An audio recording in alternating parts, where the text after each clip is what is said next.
Well, in a society consumed by technology, some are turning to the old artesian ways of creating artwork. For this week's In Focus, Jamil Donath shows us a potter in Walker who's using techniques that go as far back as the 1800s. Dirt, water, and your hands.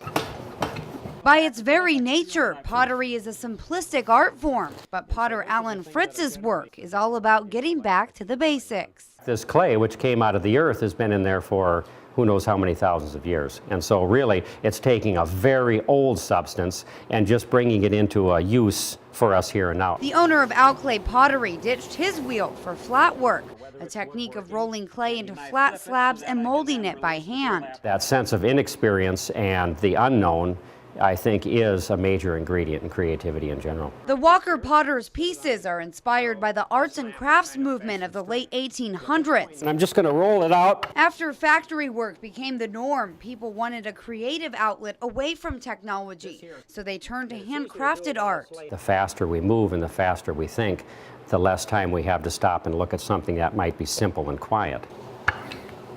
You might have noticed a commonality in Fritz's pottery. He uses an image of a dragonfly on pretty much most of his work, which he says reminds him of the simplicity of the arts and crafts movement. So I put the dragonfly on the front and the back. I find it fits well with the type of work that I like to do. While everything about the process is simple, achieving the desired effortless look is much more complicated than creating a piece that is complex. I think society generally says bigger is better, when really we would see the most amount of beauty in the simplicity of a wing of a dragonfly up close. For example, Fritz's most notable piece of pottery is his lamp. That's another fundamental key aspect to the arts and crafts movement, is that what is done has to or should have some sort of a functional nature about it. And his goal is to continue to simplify the design of the lamp. This lamp has undergone 3 generations of change in its design, and so I believe that good design always gets simpler rather than more complicated. So in a fast-paced world, this art is about slowing down and appreciating the simple things in life.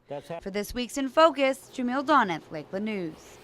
Fritz also teaches pottery classes at the Clay House in the Artist Mall in Walker. If you've enjoyed this segment of Lakeland News, please consider making a tax-deductible contribution to Lakeland Public Television.